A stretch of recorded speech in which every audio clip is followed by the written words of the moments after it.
ഭൂമി വിണ്ടുകീറൽ പ്രതിഭാസം മൂലം അപകടാവസ്ഥയിലായ കൈലാസപ്പടി ശാന്തിഗിരി മേഖല ബി.ജെ.പി. ജില്ലാ പ്രസിഡന്റ് എൻ. ഹരിദാസും സംഘവും സന്ദർശിച്ചു. വയനാട്ടിലെ ചൂരൽമലയിലും മറ്റുമുണ്ടായ ദുരന്തങ്ങളിൽ നിന്നും ഒരു പാഠവും സംസ്ഥാന സർക്കാർ പഠിച്ചിട്ടില്ലെന്ന് അമ്പായത്തോടിലെ കൈലാസപ്പടി ശാന്തിഗിരി മേഖലകളിൽ സന്ദർശനം നടത്തിയ ബി.ജെ.പി. ജില്ലാ പ്രസിഡന്റ് എൻ. ഹരിദാസ് പറഞ്ഞു. പേരാവൂർ മണ്ഡലത്തിലെ കൈലാസംപടിയിൽ ശാന്തിഗിരി എന്ന് പറഞ്ഞ പ്രദേശത്താണ്, ഒരു കുന്നിൻ മുകളാണ്. ഇവിടുത്തെ ജനങ്ങൾ ഭയരഹിതരായിട്ടുള്ള ഭയപ്പാടോടുകൂടി താമസിക്കുന്ന ഒരു സംവിധാനമാണ് കണ്ടുവരുന്നത്. കാരണം ഈ പ്രദേശത്ത് ഭൂമി രണ്ടായി പിളർന്നിട്ടാണ്, റോഡുകളൊക്കെ താണുപോയിട്ടുണ്ട്. പക്ഷേ ഇവിടുത്തെ ഗവൺമെൻറ് സംവിധാനത്തിൽ ഒരു പാക്കേജുമില്ല. ഇവരെ എവിടെ പുനരധിവസിപ്പിക്കണം, എവിടെ സേഫായ സ്ഥലം നോക്കി ഇവരെ കൊണ്ടുപോയി താമസിപ്പിക്കണമെന്നൊന്നും ഗവൺമെൻറ്റിന് അറിയില്ല.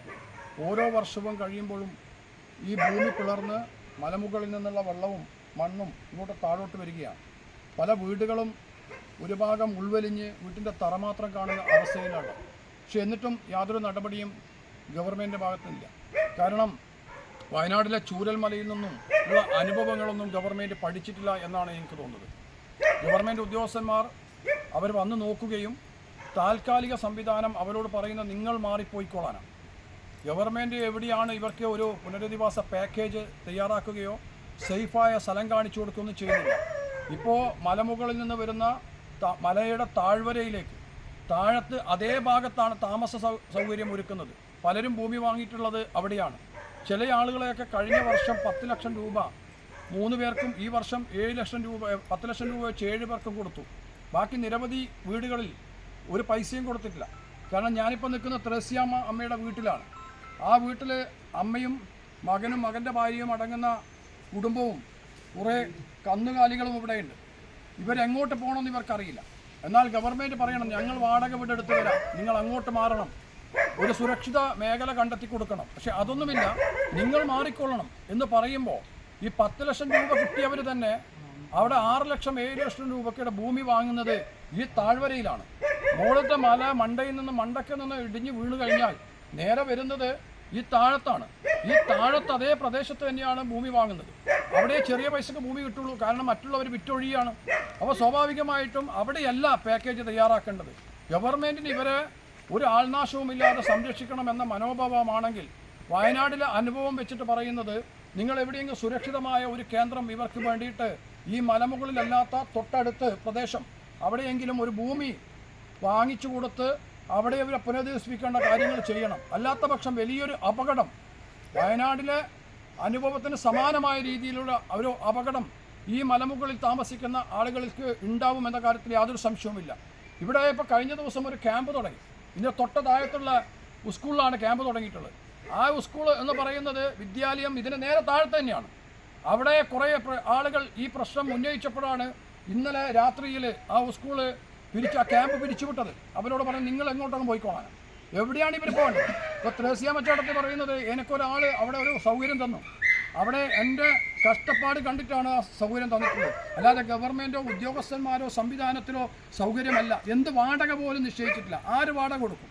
ഇവരുടെ ജീവിതം നാളെ എങ്ങനെയായിരിക്കും? ഈ ദുരിതപൂർണമായ അന്തരീക്ഷത്തിൽ നിന്ന് ഒരു മാറ്റവും കാണുന്നില്ല. അടക്കാത്തോടെന്ന് പറയുന്ന ഈ ടൗണ്, ഈ മലമുകളിൽ നിന്ന് ഏതെങ്കിലും രീതിയിൽ ഉരുൾപൊട്ടൽ ഉണ്ടായാൽ ഇപ്പോൾ തന്നെ ഭൂമി വിണ്ടുകയറിയിട്ടുണ്ട്, റോഡുകളൊക്കെ താണുപോയിട്ടുണ്ട്, വീടുകളെ ഉൾവലിഞ്ഞ് തറ മാത്രമായി കാണുകയാണ്, തറയില്ലാത്ത അവസ്ഥയിലേക്ക് ഒരു ഭാഗം ചെരിഞ്ഞു കിടക്കുകയാണ്. ഇങ്ങനെയുള്ള ഒരു അവസ്ഥയിൽ ഈ അടക്കാത്തൊരു ടൗണ് തന്നെ ഉണ്ടാവുമോ എന്ന കാര്യത്തിൽ സംശയമില്ല. നൂറുകണക്കിന് ആളുകൾ കച്ചവടവും അതുപോലെ തന്നെ അവരുടെ ഉപജീവന മാർഗമായിട്ടുള്ള വാഹനങ്ങളും എടുത്ത് വരുന്ന പ്രദേശമാണ്. അവിടെ വരുന്ന ആളുകൾക്ക് എന്ത് സുരക്ഷിതമാണുള്ളത്? ഒരു സുരക്ഷിതത്വം ഉണ്ടാവില്ല. കാരണം കൊട്ടിയൂരും കേളകം കണിച്ചാറ് ഈ പറയുന്ന പ്രദേശങ്ങളൊക്കെ ഒരു ഭീതിയിലാണ്. ഇവിടെ ഇപ്പോൾ ഒരു റിസോർട്ട് പണിതിട്ടുണ്ട്. ആ റിസോർട്ട് ആരാണ് അനുമതി കൊടുത്തിട്ടുള്ളത്? അതുപോലെ ഇവിടെ ഒരു കോറയ്ക്ക് അനുമതി കൊടുത്ത് അവിടെ പണി തുടങ്ങുമാണ്. നാട്ടുകാർ പോയി തടഞ്ഞത് കൊണ്ടാണ് അതിപ്പോൾ നിന്നിട്ടുള്ളത്. ഈ പരിസ്ഥിതി ലോല പ്രദേശം എന്ന് പറയുന്ന ഈ പ്രദേശത്ത് ഇത്തരം റിസോർട്ടുകൾക്കും ഇത്തരം കോറകൾക്കും ഗവൺമെൻറ് ഉദ്യോഗസ്ഥന്മാർ അനുമതി കൊടുക്കുക. ഗവൺമെൻറ്റിലെ ഉത്തരവാദിത്തപ്പെട്ട ആളുകൾ, ഉദ്യോഗസ്ഥർ, പഞ്ചായത്ത് പ്രസിഡന്റ്, പഞ്ചായത്ത് ഭരണം എന്നിവരൊക്കെ കണ്ണടച്ചിരിക്കുന്ന ഒരവസ്ഥയാണ്. അപ്പോൾ ഇത് മാറണം. ജനങ്ങളുടെ സുരക്ഷിതത്വമാണ് നോക്കുന്നതെങ്കിൽ ജാതി മത രാഷ്ട്രീയ വ്യത്യാസമില്ലാതെ എല്ലാവരെയും സുരക്ഷിതത്വം ഉറപ്പുവരുത്തേണ്ട ഗവൺമെൻറ്റിൻ്റെ കടമയാണ്. ഗവൺമെൻറ് ഒരു പാക്കേജ് തയ്യാറാക്കണം. എവിടെയെങ്കിലും അവരെ സുരക്ഷിതമായ സ്ഥലത്ത് ഭൂമി ഏറ്റെടുത്ത് അവരെ താമസിപ്പിക്കണം. ഇന്ന് ഞങ്ങൾ വന്ന് കണ്ടപ്പോൾ ഒരു 5-10 വീടുകൾ കണ്ടപ്പോൾ എല്ലാം വലിയ വീടുകളാണ്. ഏകദേശം 10-50 ലക്ഷം 60 ലക്ഷം രൂപ 35 ലക്ഷം രൂപയുടെ വീടുകളാണ്. ആ വീടുകൾ അവർ വിട്ടൊഴിഞ്ഞ് പോകുമ്പോൾ അവർക്ക് അതിന് സമാനമായ രീതിയിലല്ലെങ്കിലും ഒരു നല്ല താമസിക്കാൻ വാസയോഗ്യമായ ഒരു വീട് ഉണ്ടാക്കി കൊടുക്കണ്ടേ? 10 ലക്ഷം രൂപയ്ക്ക് സ്ഥലം വാങ്ങണം, വീട് വാങ്ങണം. എങ്ങനെയാണ് ഇത് ചെയ്യാൻ സാധിക്കുക? ഗവൺമെൻറ് ചെയ്യാൻ സാധിക്കുമോ?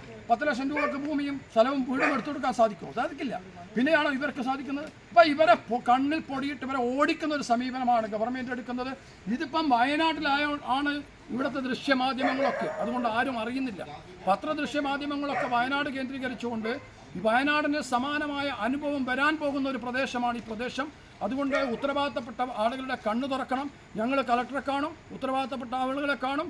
അവർ ഇനിയെങ്കിലും കണ്ണ് തുറന്നിട്ടില്ലെങ്കിൽ ഈ പറയുന്ന കുടുംബങ്ങളൊക്കെ അനാഥമാകുന്നൊരവസ്ഥയാവും. അവർക്ക് ജീവഹാനി നഷ്ടപ്പെടും. സ്വാഭാവികമായിട്ടും അവരുടെ ജീവിതം താളം തെറ്റും. കുടുംബസമേതം അവരില്ലായ്മ ആകുന്ന ഒരു പ്രദേശമായി മാറും. അതുകൊണ്ട് ഇതിനൊരു പരിഹാരം ഗവൺമെൻറ് തലത്തിലുണ്ടാവണം എന്നാണ് ഈ ദേശവാസികളുടെ ആവശ്യം. ഇവിടെ വന്ന് ഉദ്യോഗസ്ഥന്മാരെ കാണണം. കളക്ടർ അടക്കമുള്ള ഉദ്യോഗസ്ഥന്മാരെ കണ്ടാൽ മാത്രമല്ല അവരെന്ത് അടിയന്തര നടപടി സ്വീകരിക്കണമെന്നാണ് ഭാരതീയ ജനതാ പാർട്ടിക്ക് പറയാനുള്ളത്.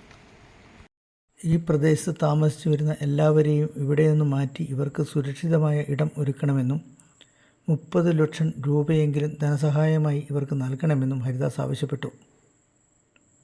BJP സംസ്ഥാന സമിതി അംഗം VV ചന്ദ്രൻ, ജില്ലാ general secretary MR Suresh, Peravoor മണ്ഡലം president PG Santhosh, MC Raju, Sunny Vadakkekutty എന്നിവരും ഇദ്ദേഹത്തോടൊപ്പം ഉണ്ടായിരുന്നു.